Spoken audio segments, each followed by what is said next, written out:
Bonjour et bienvenue sur la chaîne De vous à moi. En cette fin d'année, j'avais envie de faire quelque chose de lumineux, qui soit porteur d'espoir.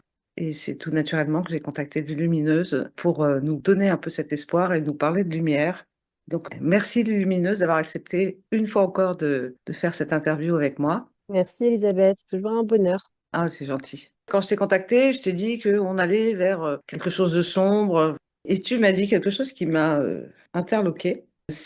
Ce n'est pas l'obscurité qui s'installe, c'est la lumière qui s'annonce. Alors ça, Mm. si c'est pas porteur d'espoir, moi je vois plutôt le côté à moitié vide du verre et toi le côté à moitié plein. Exactement. Et justement, tu as raison de parler de quelque part de deux côtés, parce que c'est bien de quelque part deux côtés dont il est question. C'est-à-dire que si on voit les choses du côté de la matière, du côté des constructions purement matérielles de l'homme, de ses constructions sociétales et de ses constructions intérieures, mémorielles, de ses savoirs, de ses connaissances, tout ça, oui, c'est en train de s'effondrer, c'est en train de se déstructurer, ça doit en effet arriver à sa fin, ça doit toucher à son terme, ça doit laisser place à une nouvelle structure émergente et cette nouvelle structure émergente est amenée par un autre côté dont il s'est totalement détourné. Et pourtant, ce n'est pas vraiment un côté, puisque c'est, on va dire, plutôt la partie invisible de son existence. Et c'est de cette structure éternelle et universelle que émerge la lumière qui va venir féconder, fertiliser cette nouvelle ère qui s'annonce. Donc, quelque part, c'est pour ça que c'est la lumière qui s'annonce au-delà de l'obscurité. Donc tu penses vraiment que là on est à un point de bascule de l'ombre vers la lumière? De toute façon, on est déjà dans les effets de la lumière qui arrive. C'est-à-dire que la lumière n'arrive pas comme ça, sans faire de bruit, en silence. La lumière, elle met à jour des choses, elle met à jour des comportements, elle révèle, elle montre, hein. Et donc, on voit et on assiste à des comportements qui sont de plus en plus exacerbés, des mensonges qui sont de plus en plus éhontés, une moralité qui est de plus en plus décalée, décentrée. L'humain se déshumanise, il se décentre, les décisions sont toujours plus extrêmes et il encourt diverses catastrophes toujours plus extrêmes et aussi des cataclysmes et des manifestations dans les éléments qui composent sa sphère qui sont de plus en plus violents et ça va continuer, ça va se poursuivre. Il peut aussi observer une mutation de son soleil, du soleil de ses jours, même s'il n'a pas conscience du soleil de la nuit, du soleil de sa sphère, du soleil intérieur et de son propre maître intérieur, de son propre maître solaire. En fait, l'humain, il est rentré dans l'initiation solaire de plein pied, et comme il est complètement attaché aux structures du monde du reflet, il ne voit pas le monde divin qui est en train de travailler au perfectionnement de sa sphère. Mais comment on peut prendre conscience de ça quand on est un humain lambda, enfin, euh, Ordinaire, oui, ordinaire, ouais. Mm. tous les humains ordinaires, même s'ils sont les plus ordinaires et s'ils se perçoivent comme ça, sont les humains les plus extraordinaires, puisqu'ils sont eux-mêmes les enfants du soleil ou les enfants de la lumière. C'est la même chose, les enfants de l'univers, les enfants du Père. Et c'est ça, cet appel qu'ils doivent ressentir. Et certains sentent cet appel, c'est-à-dire que dans ce monde finalement qui est tellement au bord de l'abîme, il perd tellement le sens que finalement, tu vois, toutes les informations, il est amené à fréquenter quotidiennement la somme de toutes ces informations qui lui viennent d'une manière extérieure. Il forme autour de lui une espèce de brouhaha, d'une opacité, un brouillard dans lequel il se sent totalement perdu. Et ben, l'humain qui est appelé intérieurement, il va sentir qu'il y a une chaleur à l'intérieur de lui, une lumière, une conscience qui demande à se développer, et il va se sentir appelé. C'est ça l'appel. Et alors, il va trouver du sens là où finalement il le cherchait en dehors de lui-même, en dehors de son savoir inné. Il va retrouver justement dans son essence, dans son origine, eh bien, cette perception oubliée de sa nature intrinsèque et intelligente. C'est pour ça que finalement, tout ce tourbillon et tous ces tourments vont l'amener à justement retourner dans la demeure, c'est-à-dire la demeure qui n'est pas son corps de chair, la demeure qui va au-delà de ses perceptions du monde dans lequel il vit et qu'il prend pour la seule réalité. C'est vrai que moi, j'ai l'impression de vivre dans le chaos, un chaos quasiment organisé, parce que l'information n'a plus de sens. C'est comme si la désinformation était orchestrée par je ne sais qui. Je trouve qu'on a de plus en plus de mal à trouver la vérité dans tout ça.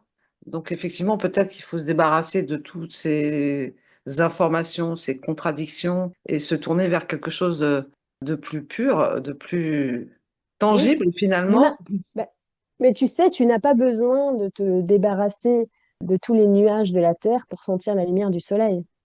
Donc, c'est à toi finalement de te focaliser là où il y a l'essence à l'intérieur de toi qui va te donner justement cette voie du discernement. Intérieurement, tu sens ou tu sens pas les choses. Mm. Regarde, c'est toujours la même chose. C'est que moi, je te donne quelque chose, je te dis, voilà, je suis médecin, c'est bon pour toi, tu me crois sur parole. Si à l'intérieur de toi, il y a une autre parole, une parole chaleureuse et éclairée qui te dit non, quelle Oui, parole vas-tu écouter? en l'occurrence la Donc, mienne. voilà, c'est dans Ce ce que je vais monde-là. ressentir. Ouais. C'est ça, dans le monde de la parole intérieure, du verbe qui résonne dans l'être, dans notre essence. C'est dans ce monde-là que l'humain doit s'en aller. Mais justement, pour qu'il fasse confiance à cette parole-là, eh bien, les architectes du monde divin sont venus laisser, ils ont fait comme un espèce de grand scénario magnifique où l'humain, eh ben, il pourrait pas recevoir les informations encore et encore de l'extérieur parce qu'il y aura plus de sens, ça sera sans queue ni tête, il y aura plus rien, il y aura du noir, du blanc, il y aura tout ce qu'on veut. Eh bien, pour que l'humain il commence à retourner à l'intérieur dans ce qu'il ressent, parce qu'il s'est tellement laissé endormi par ses sens physiques qu'il croit que ce sont eux qui déterminent la réalité. Sauf Ouais. que ce sont depuis les sens intérieurs qu'il peut savoir et connaître et toucher à l'essence et donc au discernement et ressentir et percevoir et recevoir les informations. Donc selon toi, le meilleur refuge, c'est l'intérieur de soi? Tu sais, c'est comme Bouddha qui disait faites de votre lumière votre refuge. Mm. Évidemment, ça a toujours été là. Ça a toujours été comme ça que ça se passe. De toute façon, tu ne peux pas faire de ton refuge tes sens extérieurs, parce que tes sens extérieurs sont inhérents au véhicule de la matière. Tu Bien empruntes sûr. ce véhicule de la matière pour une existence éphémère, mais ton existence réelle, de ton soi supérieur, ton être profond, lui, il n'est pas dépendant uniquement des sens physiques de ce véhicule, il a des sens profonds, et c'est ces sens profonds à lui qu'il faut trouver en soi.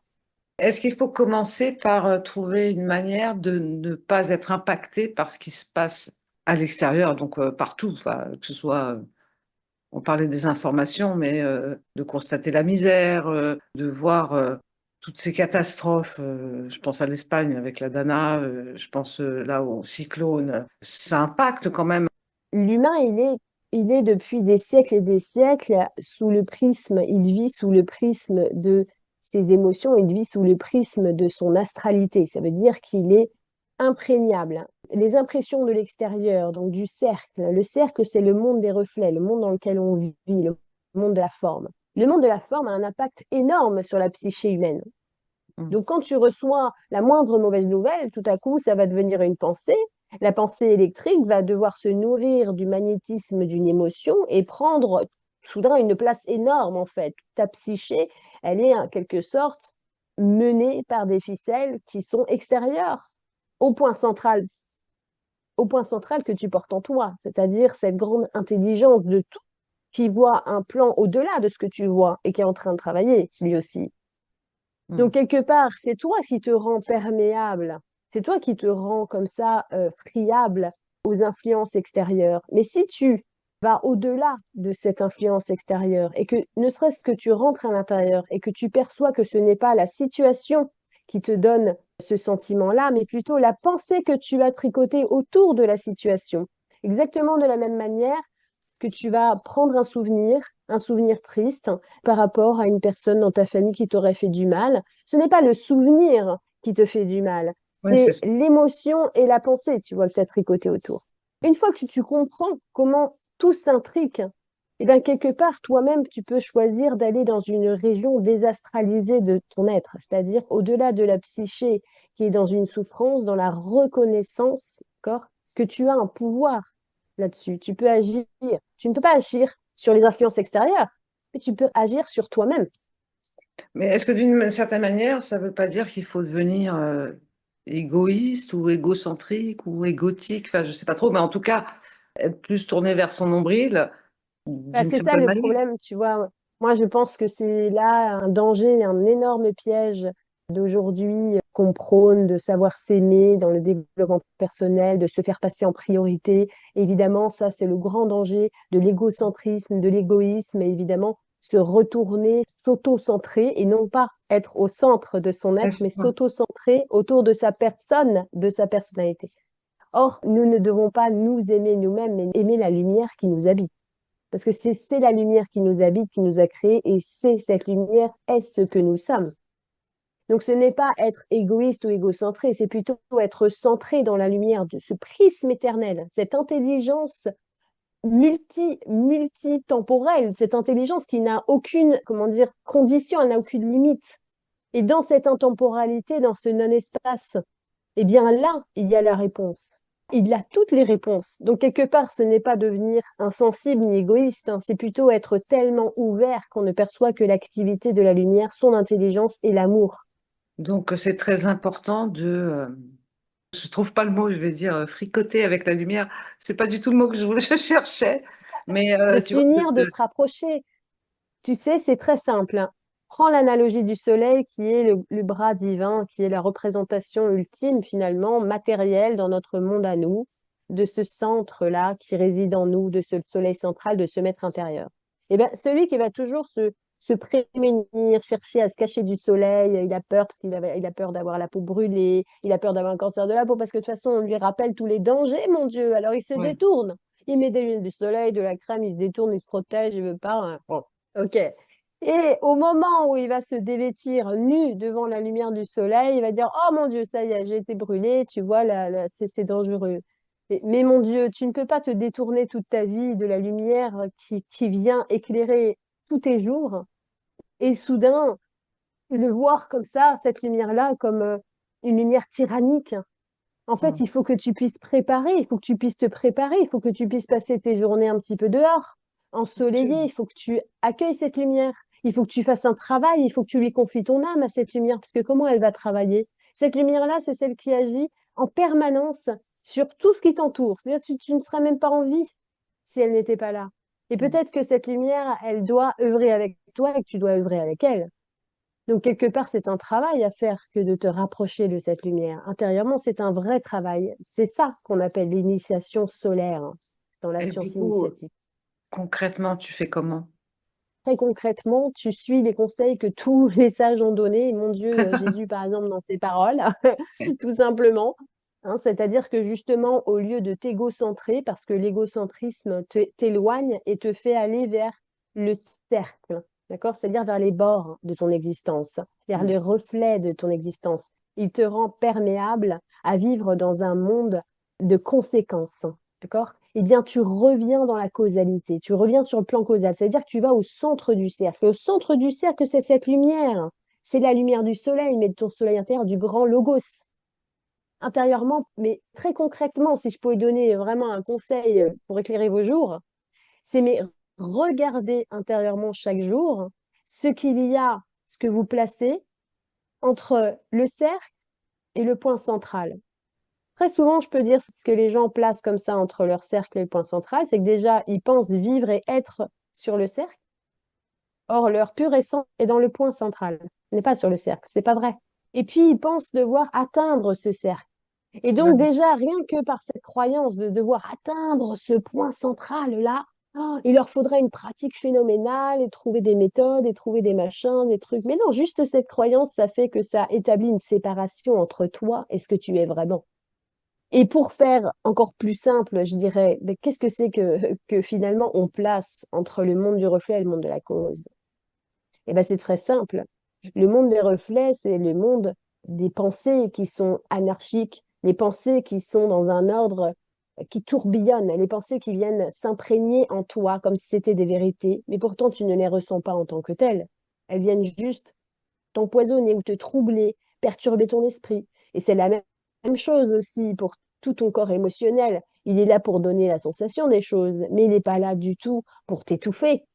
Il n'est pas là pour t'enlever totalement l'envie de vivre, comme ça arrive à certains.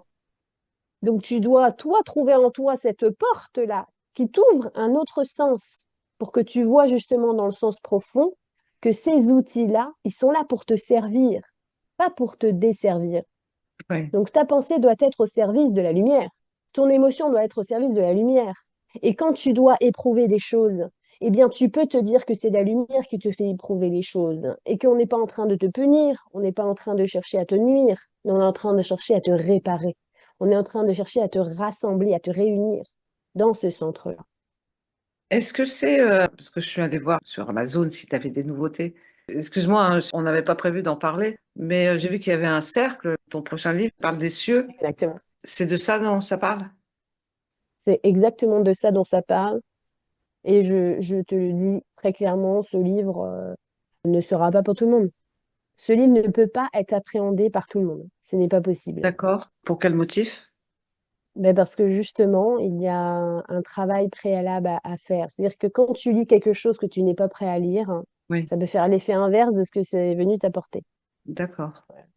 Oui, c'est le royaume des cieux qui est le point au centre du cercle. Et c'est pourquoi la couverture est un cercle avec la point au centre. Ah, j'ai bien fait la Ah bah relation. oui, t'as bien vu. Ah oui, oui, t'as bien vu. En C'est fait, important. je m'étais dit, tiens, on va parler de l'ensemencement. Puis finalement, j'ai vu sur Amazon ce livre. Tu as bien vu, Et- je vois ce que tu veux dire. L'ensemencement, c'est le petit e-book que j'ai partagé. Ouais, Mais peut-être que cet e-book peut amener à se préparer à lire le prochain livre.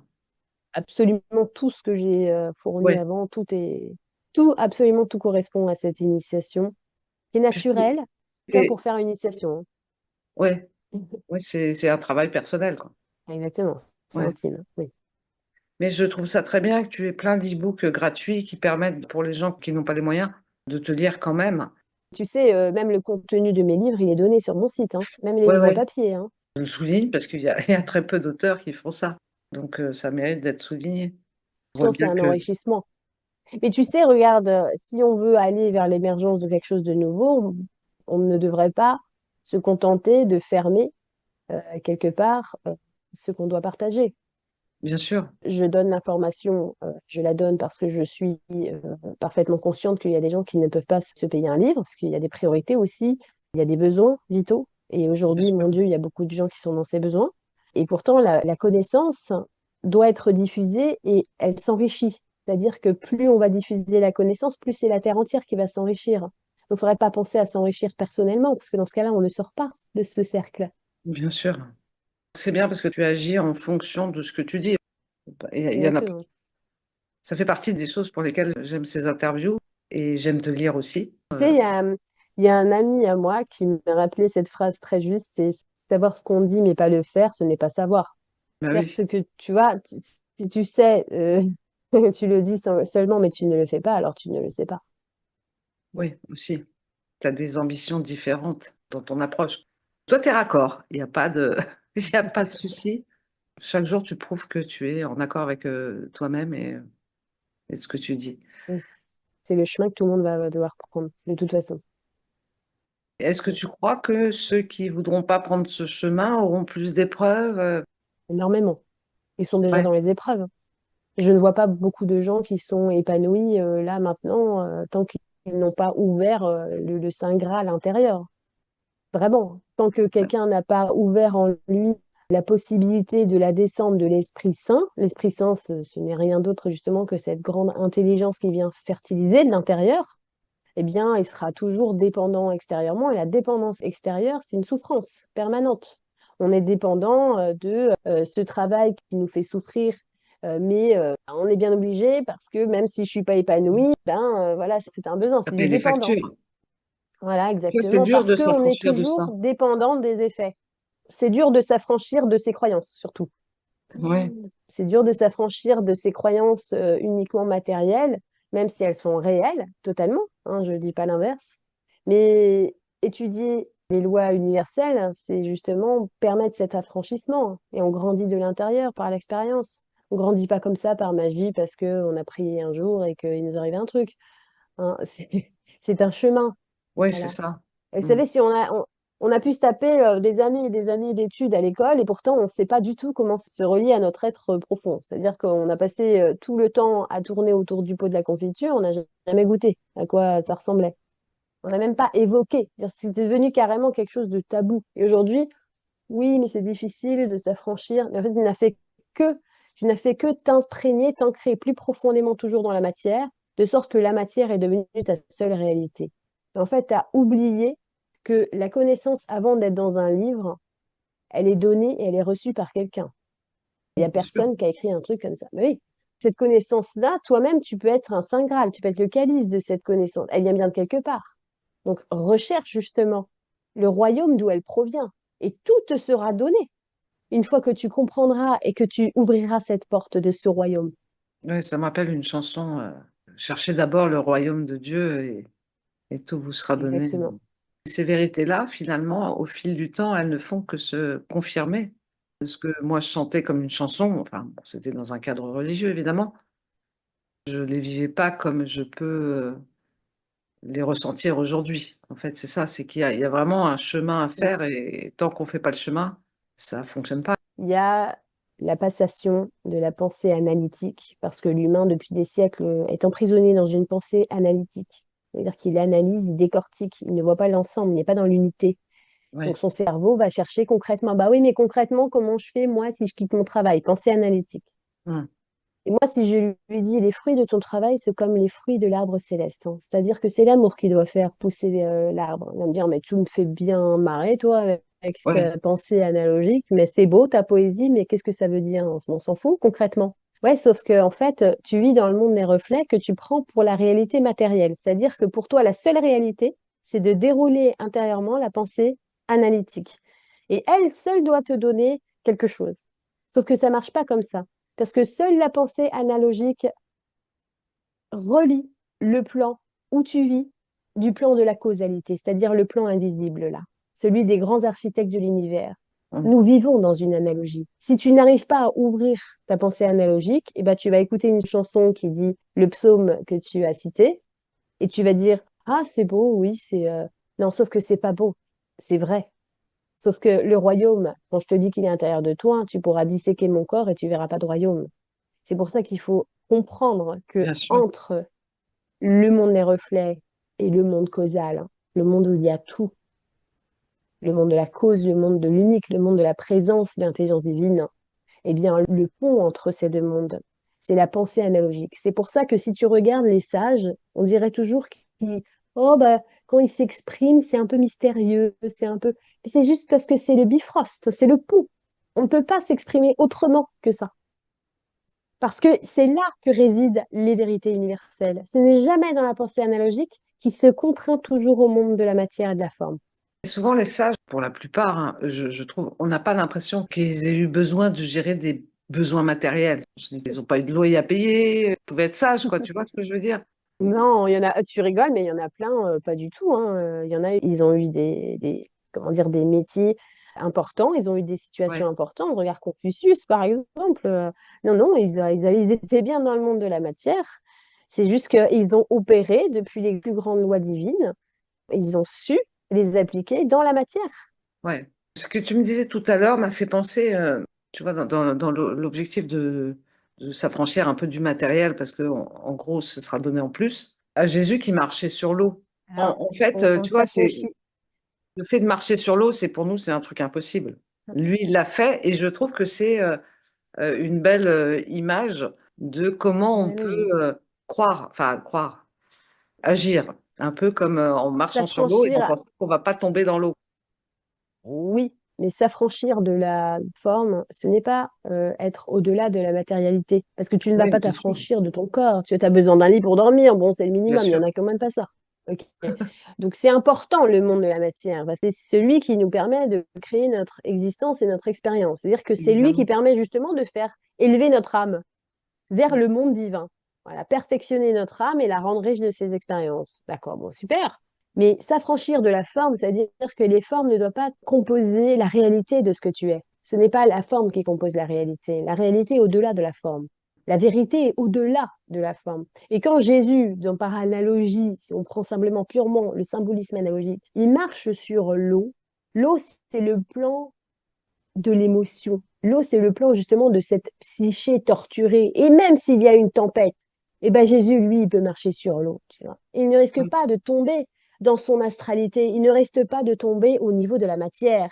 Parce que Jésus a triomphé de sa propre psyché, de ses propres démons Bien sûr. intérieurs qui sont déchaînés, représentés par l'eau, tu vois. Donc il est au-delà de ce plan-là, mais il n'est pas au-delà égotiquement. Il est Non. au-delà dans son rayonnement, dans son amour, voilà, dans le royaume qu'il porte en lui, qu'il a fait descendre en lui, et qu'il est Oui. venu apporter, ouvrir, il est venu en parler. D'une certaine manière, on peut tous essayer. Alors, évidemment, c'était une image de marcher sur l'eau pour arriver sur l'autre berge, dans le cœur Oui, de ton cercle. c'est une image dans le monde. On peut voir ça par la symbolique de l'analogie, mais nous vivons dans une analogie et les maîtres peuvent marcher sur l'eau. Mm. Parce que quand tu dépasses les lois de la physicalité, de la physique, les lois de la matière, tu es dans l'universel. Et oui, nous, aujourd'hui, on peut prendre ça comme un enseignement, et tu as complètement raison. Parfois, on a besoin d'avoir des images qui nous suivent pour nous accompagner dans un chemin. C'est porteur. Parce que parfois, on oublie. Et il suffit de ramener l'image pour Bien sûr. se remettre sur le chemin. C'est pour ça qu'il y a eu tous ces envoyés. C'est pour ça qu'à chaque fois, il y a des êtres qui sont envoyés pour rétablir, redonner, répéter la science initiatique. Si vous regardez, franchement, si tu prends tous les grands sages qu'on connaît le plus, ils disent exactement la même chose. Ils ne disent pas au même moment, pas à la même époque et pas de la même manière, mais le fond est le même, toujours. Mm. C'est toujours la même science, c'est la science originelle, personne n'a rien à inventer. Et même quand ils disent apporter une science nouvelle, c'est plutôt une nouvelle manière d'enseigner cette science et que les gens puissent être perméables à cette science. Mais depuis des siècles, on essaye simplement de rendre l'humain perméable à cette science. C'est tout ce qui se passe. Oui, et puis on essaie surtout de le driver, en fait, de l'occuper, on essaie un peu de tellement l'occuper qu'il n'a pas le temps de s'occuper de son cœur intérieur. Si tu regardes bien, l'ombre, elle existe uniquement parce que il y a un reflet qui est projeté par une forme. Regarde, bah, moi, j'ai une ombre derrière moi, mais parce que bah, je suis dans la forme. Donc, Bien vu que je sûr. suis créée par la forme, s'il y a une source lumineuse, il y a une ombre. Donc, l'ombre n'a de pouvoir que sur le monde de la matière. Et dans le monde de la matière, justement, on veut certaines forces de l'astral, astralisées, veulent que les humains n'aient pas le temps de se tourner vers la lumière, mais qu'ils soient justement dans l'ombre de leur pensée et dans l'ombre du monde de leur psyché. Parce que la psyché, ce n'est pas quelque chose qui est inhérent simplement à l'être humain. Non, ce sont des eaux. Ce sont des eaux troubles. Et dans ces eaux troubles, il y a des entités qui s'amusent avec ta psyché. Donc, tu crois, toi, que tu vas avoir des pensées et que tu as des pensées malsaines, oh là là, ça veut dire que je suis quelqu'un de mal. Non, quelqu'un s'amusera avec toi parce que tu n'as pas conscience des eaux dans lesquelles tu nages. Donc, tout ce monde de la psyché, c'est le monde justement où tu dis, où il y a des forces qui essayent de détourner l'être humain. Il faut qu'il soit préoccupé, l'être humain. Ouais. Ah ben, sinon, il serait au présent. Donc, il faut qu'on le préoccupe. Il faut qu'il soit inquiété. Il faut qu'à chaque fois qu'il regarde vers l'avenir, il ait peur. Il soit inquiet. Il faut que quand il regarde dans son passé, eh bien, il y a de la tristesse ou il y a de la nostalgie. Il faut que cette astralité l'assiège, tu vois, et l'enchaîne. Et à ce moment-là, il est tellement bien enchaîné que même dans la mort, il ne sera pas libre. Mais finalement, il est déjà mort parce qu'il n'a jamais été en vie. Parce que la vie, c'est trouver la lumière au fond de soi. Et lui-même ne se sera jamais tourné vers cette lumière. C'est comme ça qu'on retient les gens. C'est pour ça qu'on croit que le livre de l'ancienne Égypte, c'est le livre de la mort. Mais non, c'est le livre qui ramène à la vie. Et c'est pas le livre une fois que tu seras mort et tu auras quitté ton corps. Non, c'est le livre quand tu es déjà incarné. Et là, tu dois revenir à la vie. Et l'humain, pour la plupart aujourd'hui, même s'il y a beaucoup d'êtres qui s'éveillent, il est mort. Il ne vit pas. Il est muet uniquement par les effets d'une causalité qu'il place à l'extérieur de lui. Il est esclave, en fait. Exactement, mais il est esclave de lui-même. Il est esclave de son ignorance. Oui. Si tu pouvais donner trois clés, je sais pas, je dis trois clés au hasard, hein, trois, Trinité, je ne sais pas pourquoi j'ai dit trois. Trois clés pour commencer à sortir de ce cercle, pour rentrer dans le bon cercle. Tu as raison, c'est trois clés dont il s'agit. Ah, Exactement ça. D'ailleurs, mais ouais, c'est l'introduction d'ailleurs du livre du Royaume des cieux. Bah ouais. d'accord. Tu sais, ces fameux trois vœux que tu peux faire quand tu trouves la lampe divine et que tu la frottes et qu'il y a le génie qui en sort. Évidemment, la lampe, c'est ton être supérieur. Et puis, il faut te la frotter, il faut s'en approcher, faut faire corps avec cette lumière et le génie va en sortir. Alors, le génie va te révéler trois vœux. En réalité, c'est pas des vœux personnels parce qu'on a personnifié cette histoire qui est un conte initiatique à la base. Oui, je vois ça. Non, tu vois, les trois vœux ne doivent absolument pas être personnels. Ça n'a rien à voir avec ce que tu veux. Les trois vœux, c'est la Trinité. Et la Trinité, c'est quoi? C'est que l'humain, pour justement faire sortir le génie et user de sa lumière, il a trois principes divins qu'il doit appliquer. La volonté, l'intelligence et l'amour. Il faut que ces trois principes soient unis. Parce que si, par exemple, tu as juste la volonté et l'intelligence, oh bah aujourd'hui, on va faire des super armes de guerre et puis on est Oui. tellement intelligent, elles seront toujours plus perfectionnées. Il manque Mm. l'amour. Bien sûr. Si tu as l'amour et l'intelligence, bah c'est super, mais il ne se passera pas grand-chose parce que sans la volonté, on ne fait rien. Mm. Et enfin, si tu as l'amour et la volonté, malheureusement, ça Et ne pas suffit pas. l'intelligence. Mm. Parce qu'avec beaucoup d'amour et beaucoup de volonté, il faut quand même de l'intelligence pour que les choses soient un minimum organisées et aillent dans un sens divin. Donc, c'est ces trois choses, hein, c'est ça, ces trois clés. Mais elles doivent toujours être unies. Et c'est ça qu'on doit chercher en tant qu'humain intérieurement. Toujours aller au-delà.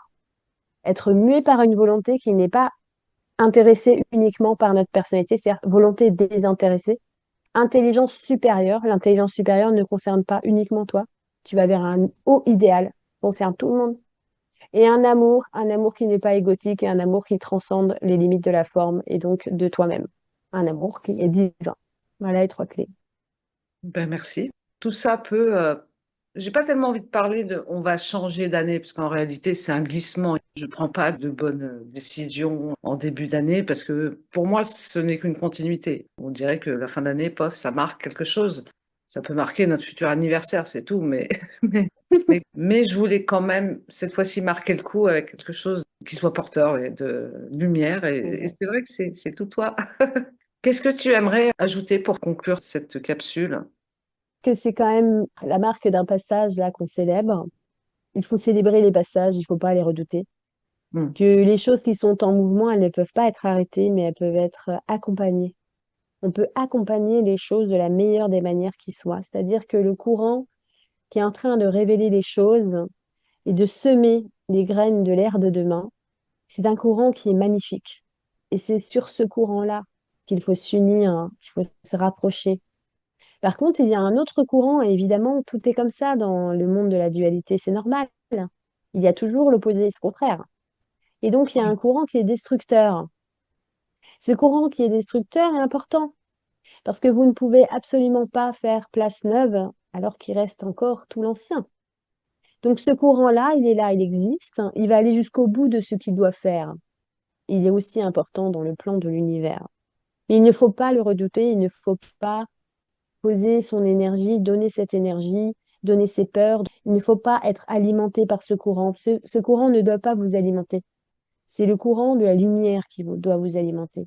Parce que vous n'êtes pas ceux qui vont, comment dire, oui, choisir. Est-ce que vous voulez périr avec ce qui a été ou est-ce que vous voulez renaître avec ce qui est? C'est ça l'important. Et c'est ça que vous devrez choisir finalement. Et Mais c'est ça est-ce que qu'il y a les vraiment prochains... des signes Oui, avant-coureurs de cette mutation qui est en tout. train de s'opérer? Mais tout est là. Mais ils sont déjà là. Ils sont déjà là, les marqueurs sont là, ils ont été donnés par des mystiques, des voyants. Mon Dieu, j'en fais partie. Mon Dieu, le nombre de signes qui nous est donné est colossal. Les signes ne sont pas là pour, comment dire, nous faire peur ou nous dire, attention, regardez, les prophéties se réalisent et pourtant elles sont en train de se réaliser. Mais quand Jésus, il est dit, je suis venu vous apporter le royaume des cieux, qui viendra bientôt, bon, il n'a pas dit que bientôt, c'était 2000 ans après, hein, parce que Oui. sinon, on l'aurait pas écouté. Tu vois? Mais en fait, il y a ce royaume des cieux qui a planté plein de graines. Il y a des gens qui reconnaissent les fruits de ces graines. Ils les regardent et ils ne les redoutent pas.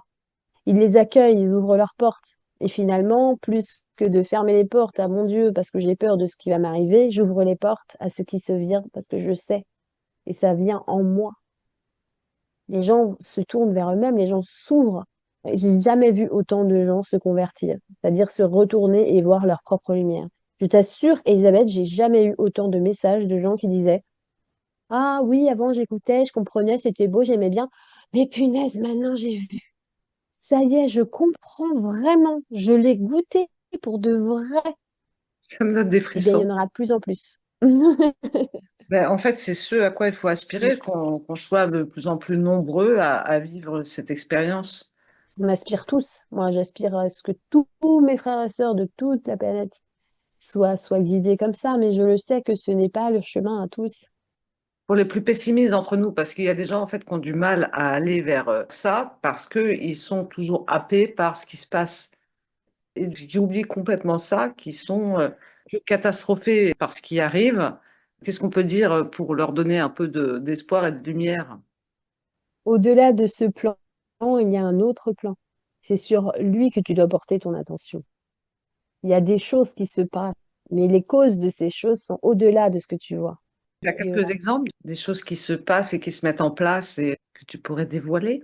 Ah, tu veux dire concrètement, qu'est-ce qui est en train d'arriver, qui se place, qui se met en place? Beaucoup de choses à tous les niveaux. À tous les niveaux, il y a des êtres qui sont extrêmement épaulés, qui sont, mon Dieu, il y a tellement d'inductions, mais attention, hein, lumineuses, Ouais, vibrantes, qui se passent dans des êtres clés, des êtres qui ont choisi d'être là à cette période pour faire quelque chose d'important. Mais tous les êtres sont importants dans ce rôle-là.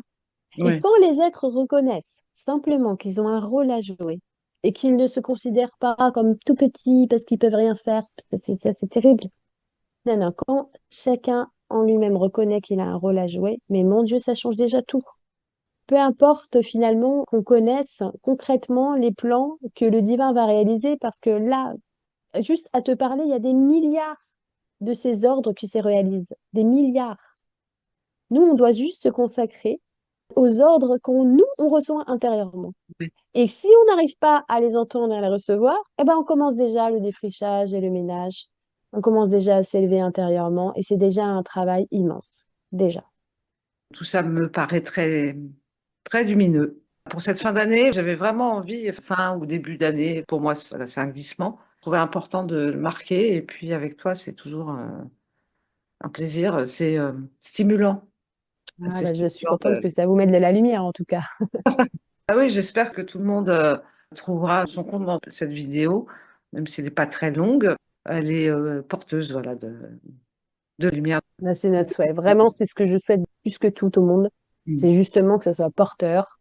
Parce que oui, on sent bien, je sais, cette obscurité palpable, etc. Mais je vous assure que la lumière n'a jamais été aussi forte, aussi intense.